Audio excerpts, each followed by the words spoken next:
छोड़ो छोड़ो छोड़ो जाओ।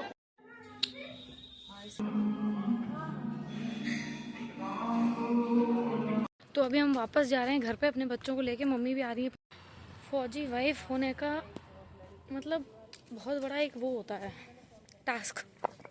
हे गाइस, कैसे हैं आप सब? आई होप आप सब बढ़िया होंगे। तो जैसा कि कल की वीडियो में आपने देखा कि मैं अर्जेंट में घर आई हुई हूँ छुट्टी। मेरी भाभी जैसा कि आप लोग देख सकते हैं कि प्रेग्नेंट है, तो इसी चक्कर में मैं छुट्टी आई थी। और यहाँ पर एक कॉम्प्लिकेशन और हो रही थी। मेरी भाभी का जो है वो बीपी हाई हो रहा था। इस चक्कर में मुझे आना पड़ा था जल्दी जल्दी में। तो हम लोग जा रहे हैं हॉस्पिटल चेकअप कराने के लिए। और यहाँ पे शायद पता नहीं कुछ रिचुअल्स होते होंगे। मुझे नहीं पता है क्या होता है क्या नहीं होता है, क्योंकि मैं तो अकेली थी मेरे हस्बैंड के साथ में, तो मुझे नहीं पता। मैंने कुछ भी ऐसा नहीं किया था। लेकिन यहाँ पर मम्मी और चाची करवा रही थी कि मतलब ऐसा कुछ अलग अलग कर दो करके, मतलब जो कि बच्चा इजीली अलग हो जाए माँ के शरीर से। ऐसा कुछ समथिंग समथिंग कुछ था। मुझे तो नहीं इतना समझ में आया। हाँ, क्योंकि मैंने ऐसा कुछ किया ही नहीं था। क्योंकि मेरे दोनों बच्चे मैं साथ में थी मेरे हस्बैंड के, तो वहीं हुए हैं। और मेरे साथ में कोई भी नहीं था, बड़ा बूढ़ा बुजुर्ग, जो मुझे बताए कि क्या करना चाहिए क्या नहीं करना चाहिए। फिर हम लोग निकल गए थे और एमएच पहुंच गए हैं हम। और ये देख सकते हैं आप लोग एमएच की सड़कें मतलब एकदम नीट एंड क्लीन मिलती हैं। मतलब मोदी जी अपना अलग ही स्वच्छ भारत अभियान चलाए हुए हैं।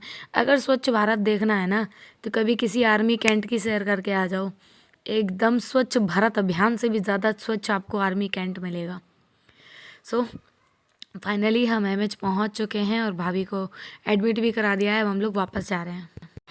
फौजी वाइफ होने का मतलब बहुत बड़ा एक वो होता है टास्क। बहुत मुश्किल होता है, पता है। फौजी वाइफ होना बहुत ज़्यादा मुश्किल होता है। अभी क्या एमएच में मैं आई हूँ, भाभी को एडमिट करना था। ना तो मेरे हस्बैंड साथ में है, ना भैया साथ में है। भैया भी ड्यूटी पर है, अभी छुट्टी नहीं मिली उसे, अभी नहीं आ पाया है। तो भाभी का जो एडमिशन प्रोसेस था वो पूरा मैंने ही फॉलो किया है। मुझे कुछ पता नहीं था कैसे एडमिशन प्रोसेस होता है, कैसे क्या होता है क्या नहीं होता है। तो सारा कुछ मैंने ही किया है। अभी कुछ कुछ सामान रह गया है जो कि मुझे वापस लेने जाना है, वापस मैं लेके आऊँगी। मतलब पूरा जो हस्बैंड वाला रोल है अभी मेरी भाभी की लाइफ में, वो मैं कर रही हूँ। तो लेट्स सी क्या होता है। अभी एडमिट तो कर लिया है, बट अभी ऐसा कुछ अर्जेंटली बताया नहीं है कि हाँ अभी होगा बेबी या कब होगा। तो देखते हैं। तो अभी हम वापस जा रहे हैं घर पे अपने बच्चों को लेके। मम्मी भी आ रही है पीछे। तो जो थोड़ा बहुत सामान रह गया है, जैसे सैनिटाइज़र वगैरह और वाइप्स वगैरह, जो कि जल्दी जल्दी में मैंने नहीं रख पाए थे बैग में, भूल गई थी क्योंकि अर्जेंट में आना पड़ा था। थोड़ा सा डिस्चार्ज टाइप का होने लगा था, तो इस चक्कर में। और बाकी लेट्स सी, देखते हैं कि क्या होता है, कब तक होती है डिलीवरी। थोड़ा सा इन्फेक्शन भी बताया है, बोला इन्फेक्शन के लिए हम पहले एंटीबायोटिक्स वगैरह देंगे। इन्फेक्शन ठीक होता है उसके बाद डिलीवरी की प्रोसेस स्टार्ट करी जाएगी। तो let's hope for the best. तो भाभी को एडमिट वगैरह करा के हम आ गए थे। और मेरे बेटे का बर्थडे था 26 तारीख को। 25 तारीख को हम गए थे, तो हम वहीं से हम लौटते पे मनकामेश्वर मंदिर हमारे आगरा में बहुत फेमस है, तो वहाँ पे मैंने सोचा चलो मम्मी लाओ आए हैं तो दर्शन कर लेते हैं एक बार, और भगवान जी से बोल देते हैं कि सब कुछ जल्दी जल्दी इजीली अच्छे से हो जाए। पंडित जी बड़े स्मार्ट थे यार, कुछ भी कहो। मतलब बढ़िया थे। मम्मी ने फिर पूजा वूजा की, दिया विया लगा दिए। वो बता रहे थे कि दिया उधर लगा देना। अक्षु का बर्थडे था, तो मैंने पंडित जी को बोला कि मेरे बेटे का टीका वीका कर दो और बेटे के हाथ से प्रसाद चढ़वा दो। तो उन्होंने प्रसाद ले लिया अक्षु से, और उसके बाद अक्षु का टीका किया। तो मतलब क्या ही बोलें। अभी रिस्पॉन्सिबिलिटी भी निभानी है, बच्चों का बर्थडे है तो बच्चों को भी निराश नहीं कर सकते हैं, क्योंकि बच्चे तो हैं ही यार। बच्चों को तो वो एक बर्थडे ही होता है जो बच्चों को खुशी मिलती है अपने बर्थडे पे। और लक्ष्य भी यहाँ पर अपना प्रसाद दे रहे थे, सारे बच्चों ने अलग अलग प्रसाद लिया हुआ था। मनकामेश्वर का प्रसाद मुझे बहुत ज़्यादा अच्छा लगता है, बहुत ज़्यादा। तो यहाँ पर पंडित जी भी खुश हो रहे थे कि हमारी वीडियो बन रही है, इसलिए वो और अच्छे से कर रहे थे। मतलब अच्छा था, बच्चे को आशीर्वाद मिल गया, यही मुझे बहुत बड़ी बात है।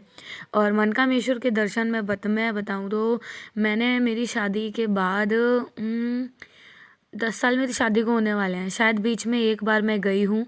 उसके बाद मैं 10 साल बाद आज पहली बार मैं दूसरी बार दर्शन करने गई थी मनकामेश्वर के। तो तो मतलब बहुत अच्छे दर्शन हुए, सब कुछ अच्छे से हो गया। और यहाँ पर अक्षु भी पूजा वूजा कर लिया, अक्षु का भी करवा दिया था। तो ये सारी प्रोसेस वगैरह होने के बाद हम घर पर आ गए थे। अक्षत को टीका वीका लगवा दिया था क्योंकि अगले दिन था अक्षत का बर्थडे। घर पे आके बहुत ज़्यादा थक गई थी, बहुत ज़्यादा, सच में मतलब पहली बार था कि मैं इतना ज़्यादा थक गई थी और पहली बार इतना ज़्यादा मेरे ऊपर कुछ लोड पड़ा था, कोई एक रिस्पॉन्सिबिलिटी टाइप की मेरे ऊपर आई थी जो कि मुझे बखूबी निभाई मैंने बहुत अच्छे से। कुछ भी अप्स एंड डाउन नहीं हुआ, कुछ भी नहीं हुआ। मतलब मुझे बहुत अंदर से अच्छी फीलिंग आ रही थी कि हाँ मतलब मैं अकेले कर सकती हूँ, सब कुछ मैनेज कर सकती हूँ। बस विश्वास है घर वालों का कि हाँ कर सकती है, हमारी लड़की भी कर सकती है। बाकी ओवरऑल एडमिट हो गई थी मेरी भाभी। डॉक्टर ने बोल दिया था कि ऐसा कुछ भी नहीं है, कि अभी बहुत टाइम है डिलीवरी में और अभी केवल जो इन्फेक्शन हो गया है इनको थोड़ा सा, जो कि बहुत कॉमन चीज़ है प्रेगनेंसी के टाइम पे, वेजाइनल इन्फेक्शन हो ही जाता है हर किसी को, मोस्ट ऑफ द केसेस में ऐसा हो जाता है। और बीपी हाई ज़्यादा हो रहा था मेरी भाभी का, तो वो चीज़ थोड़ा एक पॉइंट पर रिस्क वाली चीज़ आ जा रही थी, क्योंकि प्रेगनेंसी के एंड वाले टाइम पे जो लास्ट ट्राइमेस्टर होता है, बीपी हाई नहीं होना चाहिए। बीपी हाई अगर हो रहा है तो उसमें बहुत ज़्यादा रिस्क हो जाता है, बहुत ज़्यादा। क्योंकि मैं जब अम्बाला में थी लक्ष्य के टाइम पे, जब भी मैं प्रेग्नेंट थी उस टाइम पे मैं एडमिट थी जब हॉस्पिटल में खून की कमी की वजह से। तो उस टाइम पे एक ऐसा केस मेरे सामने आया था, हाई बीपी केस। तो उसमें एक लेडी थी, उनको बीपी हाई हो रहा था और उनके बच्चे की सांसें अटक रही थी एकदम से। तो उनकी अर्जेंट में फिर डॉक्टर्स ने, गायनेकोलॉजिस्ट ने ऑपरेशन किया था उनका। हालांकि उसने 2 दिन तक बीपी नॉर्मल रखने की कोशिश भी की और नॉर्मल डिलीवरी की भी कोशिश की, बट उनका बीपी बहुत ज़्यादा हाई हो रहा था। तो उनका फिर एंड मोमेंट पे उसने जल्दी जल्दी में ऑपरेशन किया था। हालांकि वो लेडी भी ठीक थी, उनका बच्चा भी फिर ठीक था।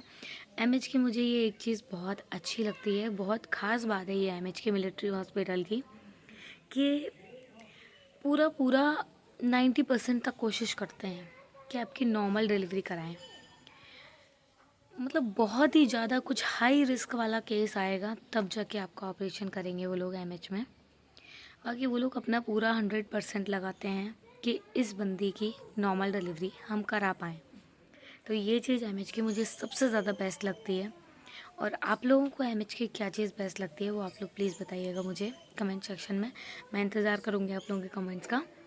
और बाकी एडमिट वगैरह करके हम आ गए थे, डेली मिलने जा रहे थे, सब कुछ था। भैया को बोल दिया था फ़ोन करके, तो भैया भी निकल आया था। 2 दिन बाद भैया भी आ गया था, भाभी के एडमिट होने के 2 दिन बाद वो भी आ गया था।